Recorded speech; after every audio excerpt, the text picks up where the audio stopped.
Hello दोस्तों, नमस्कार। मैं सोनू सिंह सुपर विद्या करनी यूट्यूब चैनल पर आप सबका स्वागत है। साथियों, आज हम पढ़ेंगे हिंदी साहित्य के इतिहास के कहे तो छायावाद के प्रमुख कवि सुमित्रानंद पंत का जीवनी, या कहे तो सुमित्रानंद पंत का साहित्यिक जीवन परिचय, या कहे तो जीवन परिचय। ठीक है, जैसा भी आप लोग को समझ में आया अपने दिमाग बैठा लीजिए, कंठस्थ कर लीजिए। तो देर न करते हुए हम चल के देखते हैं सुमित्रानंद पंत का साहित्यिक परिचय।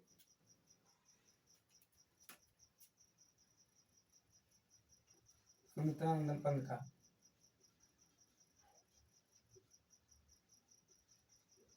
नंदन पंत का साहित्यिक परिचय।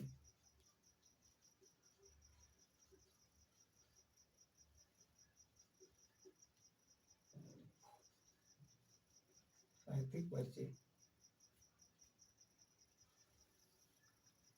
तो दोस्तों, सुमित्रानंद पंत का जन्म 20 मई सन 1900 ईस्वी में कोसनी ग्राम अल्मोड़ा उत्तराखंड में हुआ। ठीक है, सुमित्रानंद पंत का जन्म इनका जन्म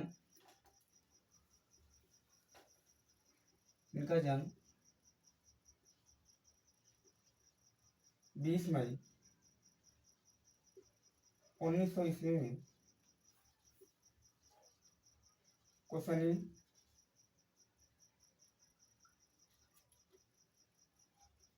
कोसनी ग्राम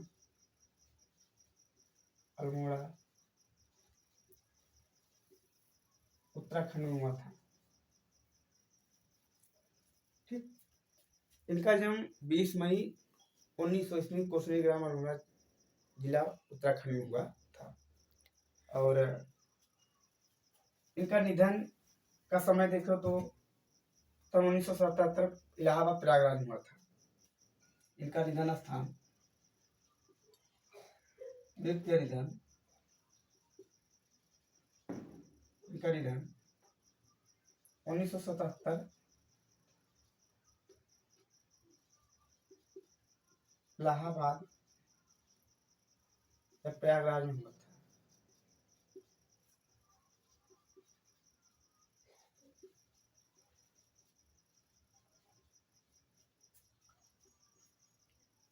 हुआ था।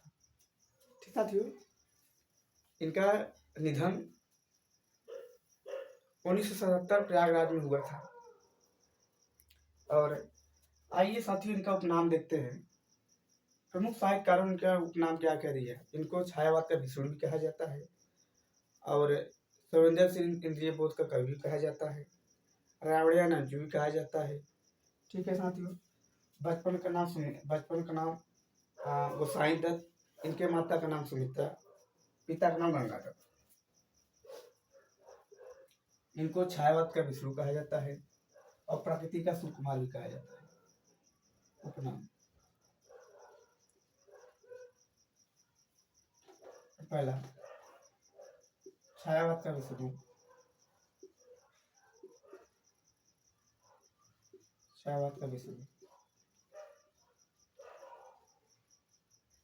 इनको छायावाद का विष्णु भी कहा जाता है और प्रकृति का सुकुमार कवि भी कहा जाता है। प्रकृति का सुकुमार कवि, प्रकृति का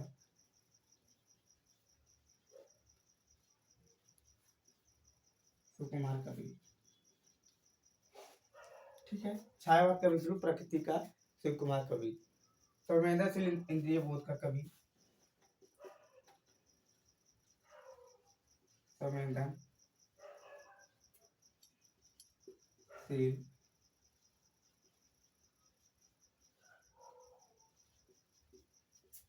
इंद्रिय बोध का कवि, संवेदनशील इंद्रिय बोध का कवि। बचपन का नाम गोस्वामी दत्त,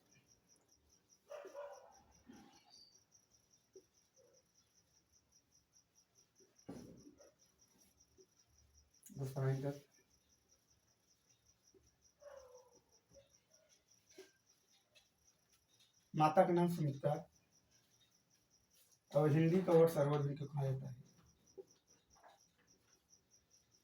हिंदी का वर्ड सर्वोदय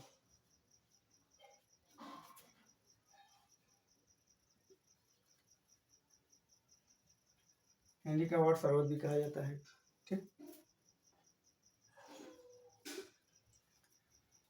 बचपन का नाम गोसाई दत्त, एक तो लिखा गया है बचपन का नाम गोसाई दत्त। माता का नाम सुमित्रा, माता का नाम सुमित्रा। ठीक है साथियों, इनको छायावाद का विष्णु भी कहा जाता है, प्रकृति का सुकुमार कवि भी कहा जाता है सुमित्रानंद पंत जी को, संवेदनशील इंद्रिय बोध का कवि भी, और बचपन का नाम गोसाई दत्त, और हिंदी का वर्ड सरोद भी कहा जाता है, और माता का नाम सुमित्रा। आराम से नोट कर लीजिए।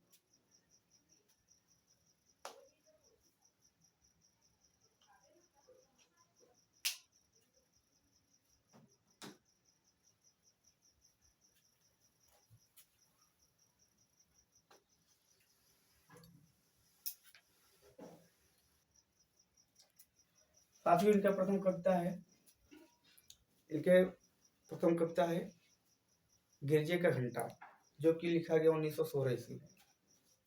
इनका प्रथम कविता,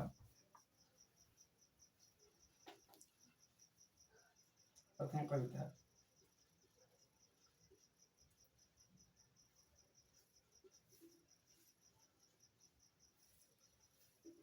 गिरजे का घंटा, प्रकाशन 1916 ईस्वी। ठीक। प्रथम कविता गिरजे का घंटा, प्रकाशन 1916 ईस्वी। साथियों, पंथ की काव्य यात्रा को निम्नलिखित 4 चरणों में विभक्त किया गया है। छायावादी रचनाएं, प्रगतवादी रचनाएं, आर्य दर्शन से प्रभावित रचनाएं, नाम मानवतावादी नव मानवतावादी रचनाएं। ठीक है। पंत जी की रचनाओं को निम्नलिखित 4 चरणों में विभक्त किया गया। पंत जी की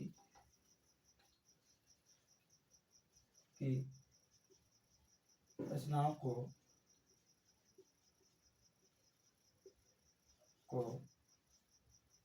निम्नलिखित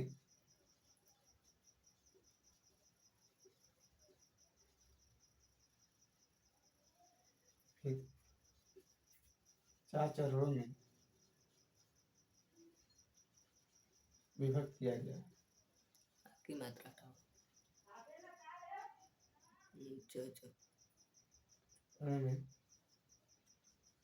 विभक्त किया गया।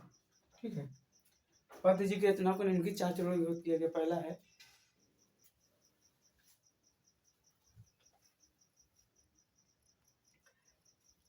है छायावादी रचनाएं।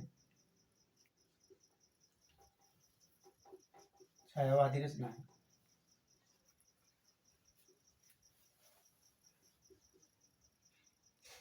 दूसरा प्रगतवादी रचनाएं,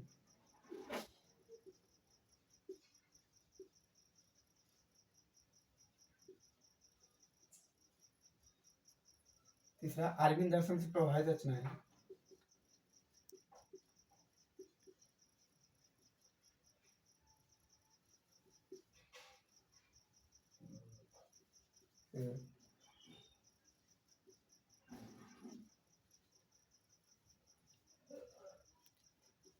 रचनाएं, चौथा है मानवतावादी और न मानवतावादी रचनाएं।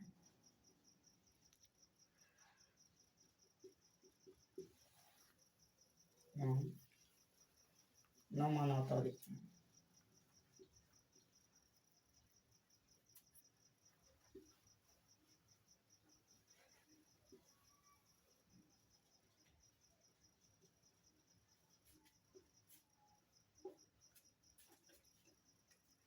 तो पंत जी की रचना को 4 चरणों में विभक्त किया गया। आइए देखते हैं।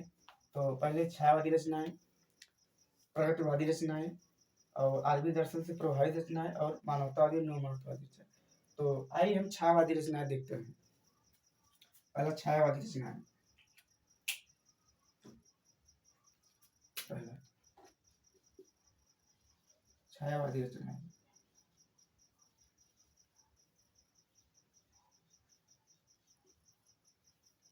ठीक। पहला है छायावादी रचनाएं की प्रमुख रचनाएं।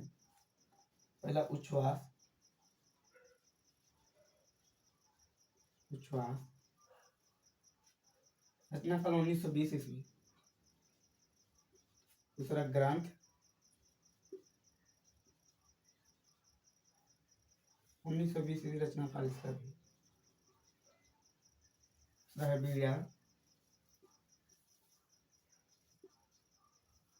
इसकी रचना काल 1927 ईस्वी।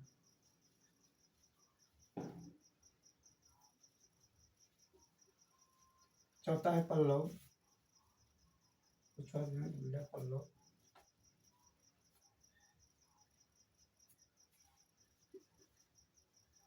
इसकी रचना काल 1928 ईस्वी। चौथा है गुंजन 1932 ईस्वी। पांचवा गुंजन रचना काल 1932 ईस्वी। ठीक है। तो छायावादी रचनाएं, जो संकलित रचनाएं हैं, वो है उच्छ्वास 1920 ईस्वी, ग्रंथ 1920 ईस्वी, वीणा 1927 में संकलित है, पल्लव का प्रकाशन 1928 ईस्वी और गुंजन का 1932 ईस्वी। ठीक है, आराम से नोट कर लीजिए।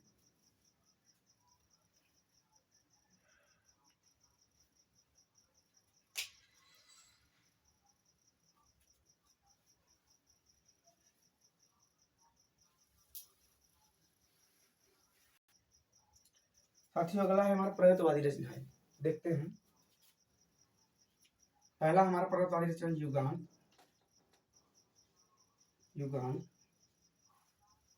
दूसरा युगवाणी,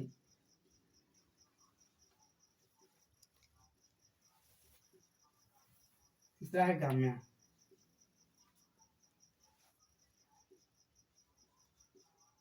ठीक, प्रगतवादी रचना युगांत, युगवाणी और गाम्या। प्रकाशन 1936, 1939, 1940।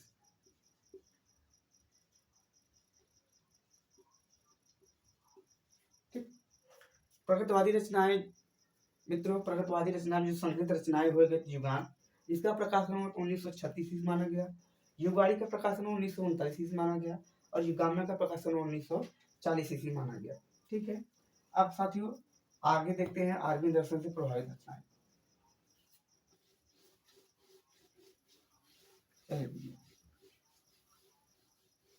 अरविंद दर्शन से प्रभावित रचनाएं। अरविंद दर्शन से प्रभावित रचनाएं।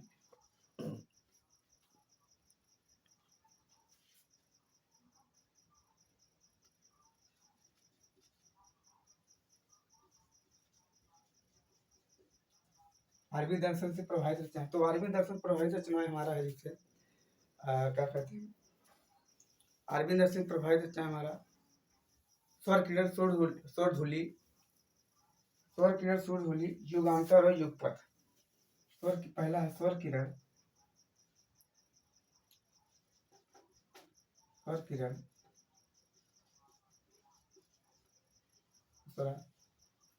धूलि,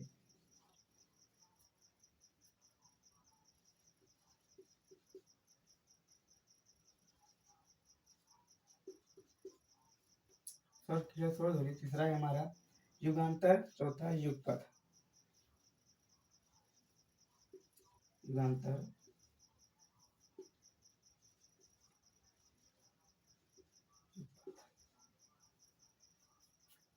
स्वर किरण के प्रकार 1947,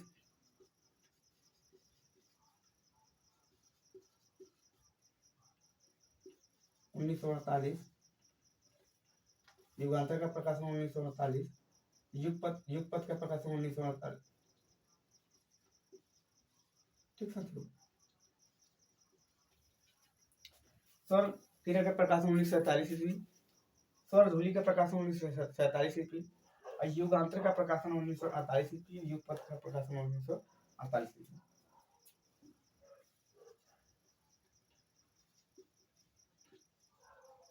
ठीक,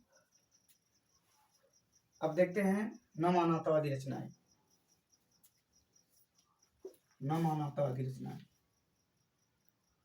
नव मानवतावादी रचनाएं। ठीक, नौ नौ नौ मानवतावादी रचनाएं हैं हमारे संकलित रचनाएं हैं। पहला है राजशेखर अतिमा, पहला राजशेखर,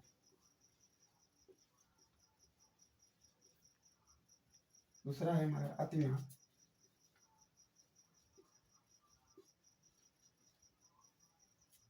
तीसरा है, यहाँ तो नहीं होगा, वाणी, चौथा है कला बूढ़ा चाल, कला और बूढ़ा चाल, पांचवा है चितंबरा,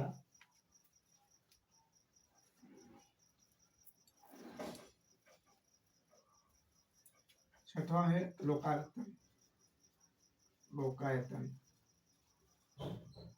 ठीक साथियों, न मानवतावादी में संकलित रचनाएं राजशेखर अतिमा, वाणी, कला और बूढ़ा चाल, चितंबरा, लोकायतन। राजशेखर का प्रकाशन 1941 में,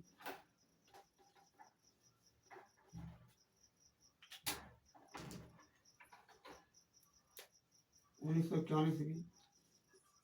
अतिमा का प्रकाशन 1955 ईस्वी।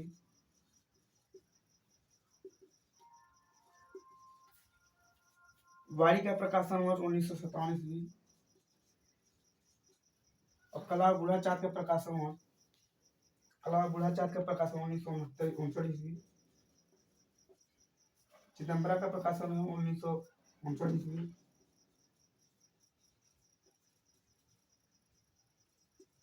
और लोकायतन का प्रकाशन 1964 ईस्वी।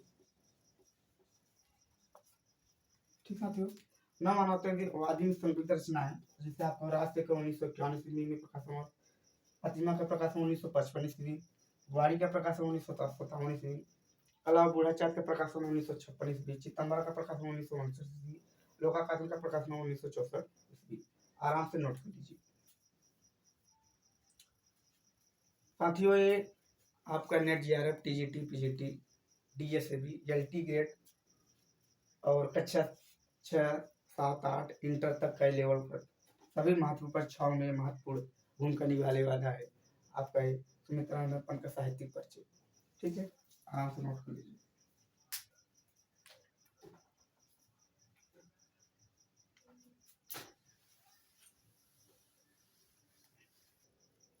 अब अगला है हमारा नाट्य रचना है। नाट्य रचना है, नाट्य रचना है हमारा संकलित पहला ज्योतासना, युग पुरुष और छाया। नाट्य रचना पहला ज्योतासना,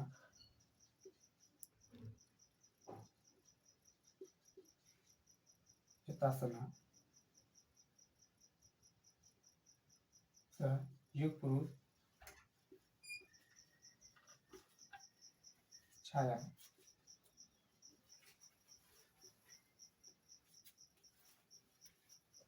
नाट्य रचना ज्योतासना, युग पुरुष और छाया। ठीक, ज्योतासना का प्रकाशन 1984 ईस्वी, सॉरी 1934 ईस्वी।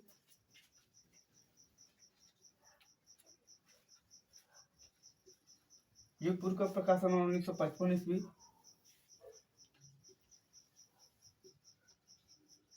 और छाया का प्रकाशन 1968 ईस्वी। ठीक साथियों, तो नाट्य रचनाएं जो संकलित है हमारे, जैसे ज्योतासना हो गया 1900 का प्रकाशन 1934 ईस्वी, युग पुरुष का प्रकाशन 1955 ईस्वी और छाया का प्रकाशन 1960 ईस्वी।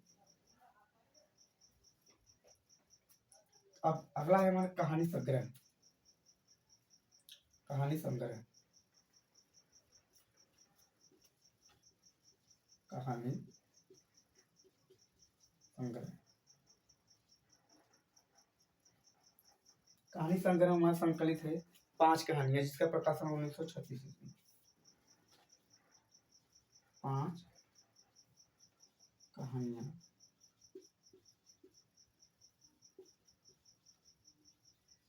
प्रकाशन 1936 ईस्वी। कहानी संग्रह में 5 कहानियां प्रकाशन 1936 ईस्वी। अब अगला है हमारा आत्मकथा। आत्मकथा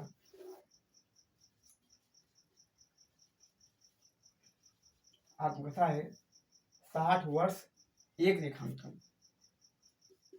60 वर्ष एक रेखांकन। आत्मकथा 60 वर्ष एक रेखांकन, प्रकाशन 1960 ईस्वी। ठीक, आत्मकथा 60 वर्ष एक रेखांकन, प्रकाशन 1960 ईस्वी। ठीक, आराम से नोट कर लीजिए, उसके बाद फिर आगे प्रोवाइड कर नोट लिखाते हैं।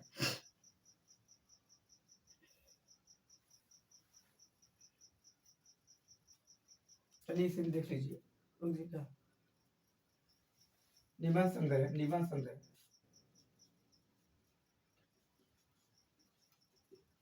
निबंध संग्रह, निबंध संग्रह गद्य और पद्य में रचित है। गद्य एवं पद्य में रचित। ठीक, निबंध संग्रह गद्य और पद्य में रचित। तो छायावाद का पुनर्मूल्यांकन पहला, छायावाद का पुनर्मूल्यांकन।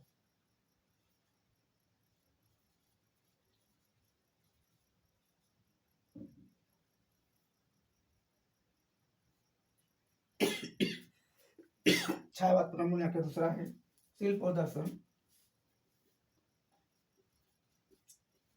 शिल्प और दर्शन। तीसरा है कला और संस्कृति। कला और संस्कृति। चौथा है 60 वर्ष और अन्य निबंध। 60 वर्ष और अन्य निबंध ठीक, तो नाट रचनाएं में चौतासना, युग पुरुष, छाया, कहानी में 5 कहानियां, आत्मकथा में 60 वर्ष एक रेखांकन, निबंध संग्रह गद्य और पद्य में संकलित है, छायावाद का पुनर्मूल्यांकन पहला, शिल्प और दर्शन दूसरा, कला और संस्कृति तीसरा, 60 वर्ष और अन्य निबंध चौथा है। ठीक है, आराम से नोट कर लीजिए।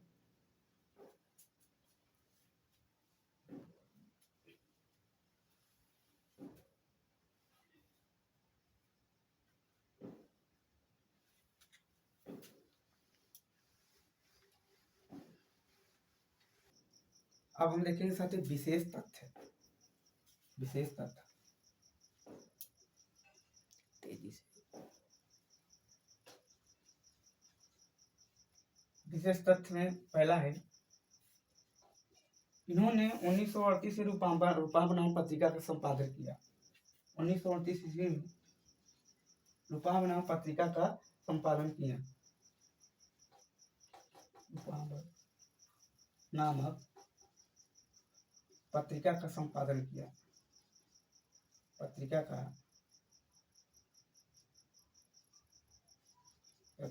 संपादन किया।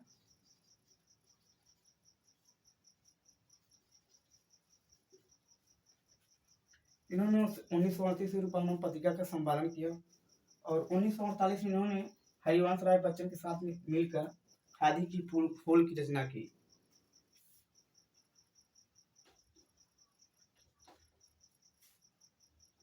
उन्नीस सौ 48 में इन्होंने हरिवंश राय बच्चन के साथ मिलकर राय बच्चन के साथ मिलकर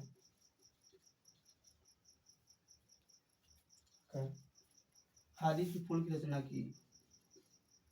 खादी की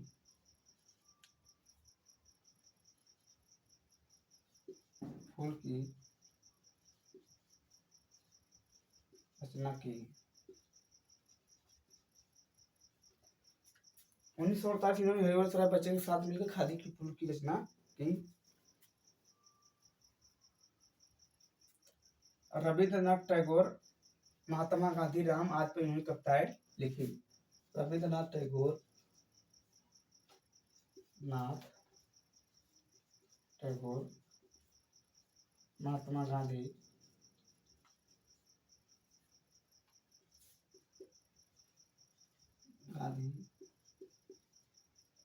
रामपर आदि कविताएं की।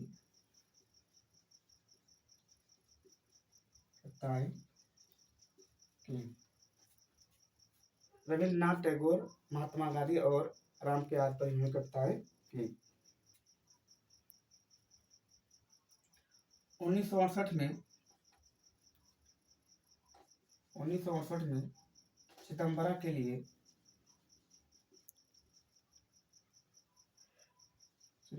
लिए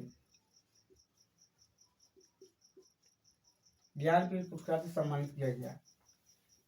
ज्ञानपीठ पुरस्कार से सम्मानित किया गया।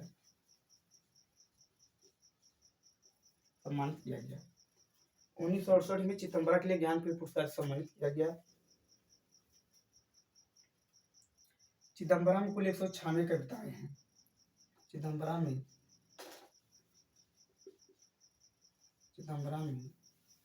कुल 196 कविताएं हैं और अतिमा लंबी कविता भी इसी में है। और अतिमा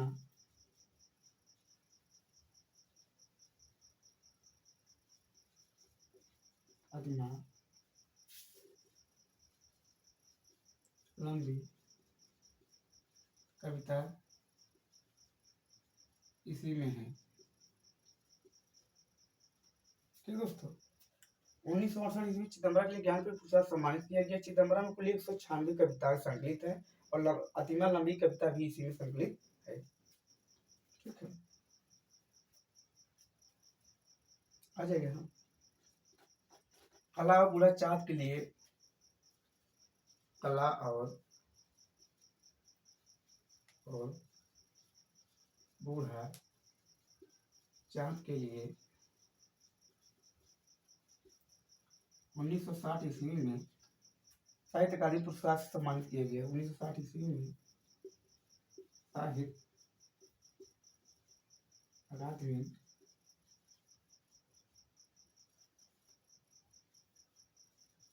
पुरस्कार से सम्मानित किया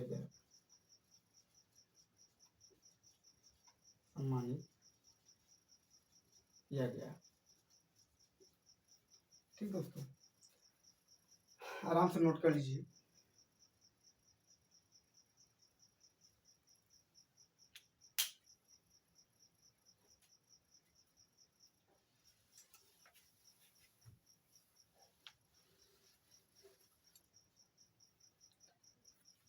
कला और बूढ़ा चाँद को रसी रथी भी कहा जाता है।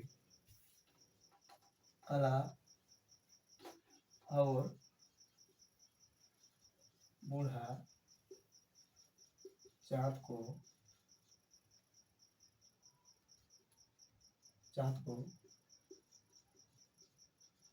रसी रथी भी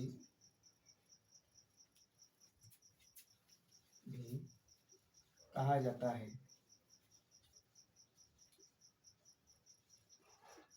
कला और बूढ़ा चाँद को रसी रथी भी कहा जाता है। ठीक है,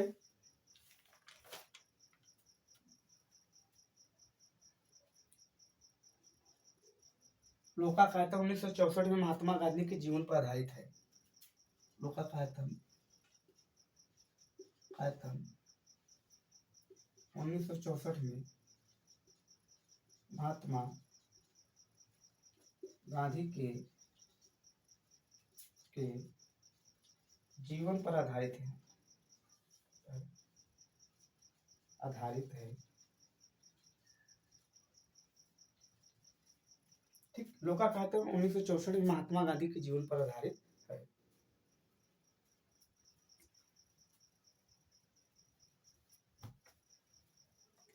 इसमें 7 सर्ग है। लोकाकायतम इसमें 7 सर्ग है। इसमें 7 सर्ग है। इसमें 7 सर्ग है। और दो भाग भी है, और दो भाग भी है। इसमें 7 सर्ग है, दो भाग भी है। 1966 ईस्वी में इस रचना के लिए सोमियत लैंड पुरस्कार से सम्मानित किया गया। 1966 में इस रचना के लिए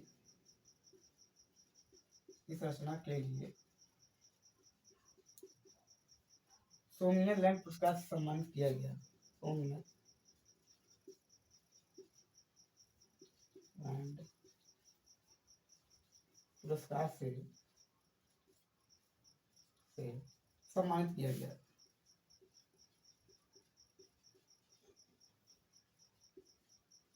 किया गया 1966 में इस रचना के लिए सोमियत लैंड पुरस्कार से सम्मानित किया गया। ठीक है। 1961 में पद्म भूषण से सम्मानित किया गया। विद्यानंद पंत जी को 1961 में पद्म भूषण से सम्मानित किया गया। 1961 में पद्म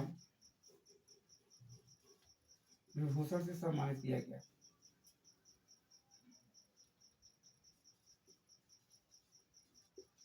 विभूषण से सम्मानित किया गया।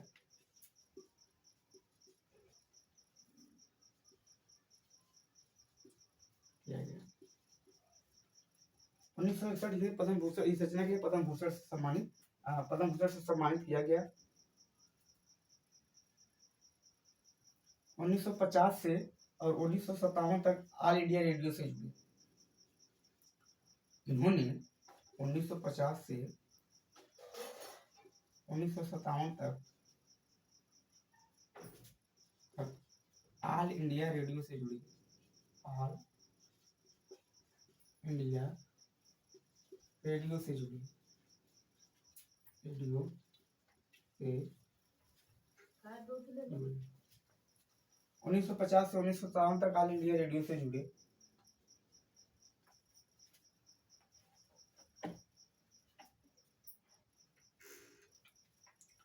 गुंजन को छायावाद या प्रगतिवाद के संधि स्थल भी कहा जाता है। गुंजन को छायावाद और प्रगतिवाद का संधि स्थल भी कहा जाता है। संधि स्थल भी कहा जाता है। ठीक। गुंजन रचना को छायावाद और प्रगतिवाद संधि स्थल भी कहा जाता है।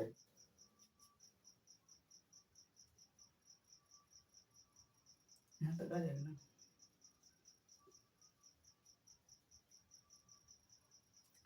युगवाड़ी रचना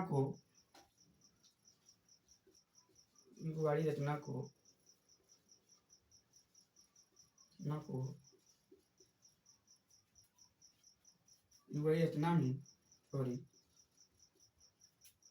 पंत ने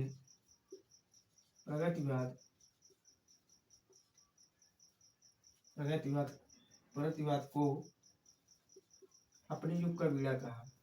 अपने युग का बीड़ा कहा। ठीक। युगवाड़ी रचना को पंत ने प्रगतिवाद को अपने युग का बीड़ा कहा। एक बार हम रिवीजन कर देते हैं। कला और बुढ़ाचार्य को रसीदती भी कहा जाता है। लोका खाता 1964 में महात्मा गांधी के जीवन पर आधारित है। इसमें 7 सर्ग के 2 भाग में है।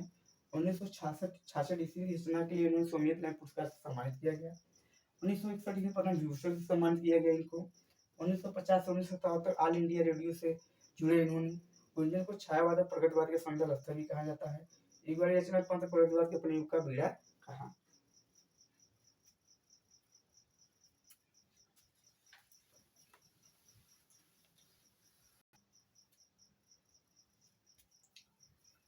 पंत द्वारा रचित पल्लव की भूमिका को पंत द्वारा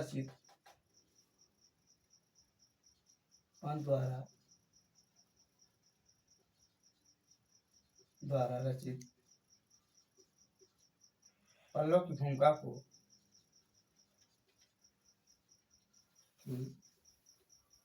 पंत द्वारा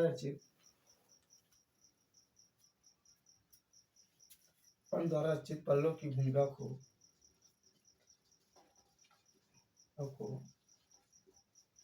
छायावाद का मैनिफेस्टो भी कहा जाता है।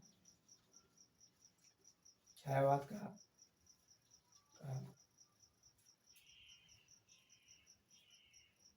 का मैनिफेस्टो का घोषणा पत्र भी कहा जाता है। घोषणा पत्र भी कहा जाता है। पंत द्वारा रचित पल्लव की भूमिका को छायावाद का मैनिफेस्टो घोषणा पत्र भी कहा जाता है। ठीक।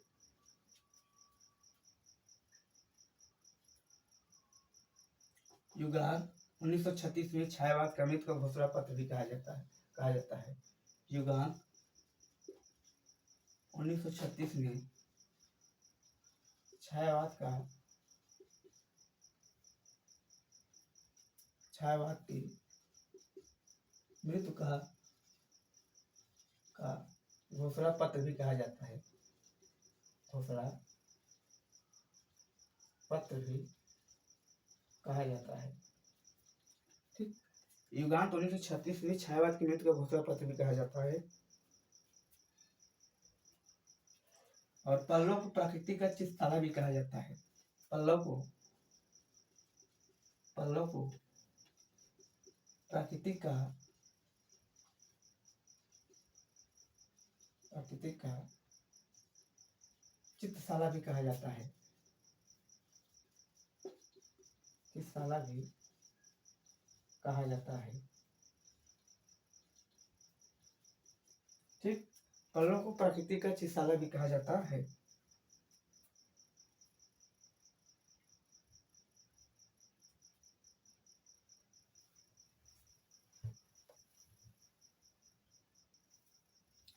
तो पल्लव को प्राकृतिक चित्रशाला भी कहा जाता है। आप लोग नोट कर लीजिए। और साथियों, आज का क्लास हमारे यहीं पे समाप्त होता है। अगर वीडियो को अच्छा लगा हो तो आप लोग लाइक करिए, शेयर करिए। और ये जो हम सुमित्रा पंत जी के जो साहित्यिक परिचय हमने पढ़ा है वो आप लोगों के लिए परीक्षा की दृष्टि से बहुत महत्वपूर्ण भूमिका निभाने वाला है। तो इसी के साथ मैं अपना लेक्चर यही समाप्त करता हूँ। तब के लिए नमस्कार।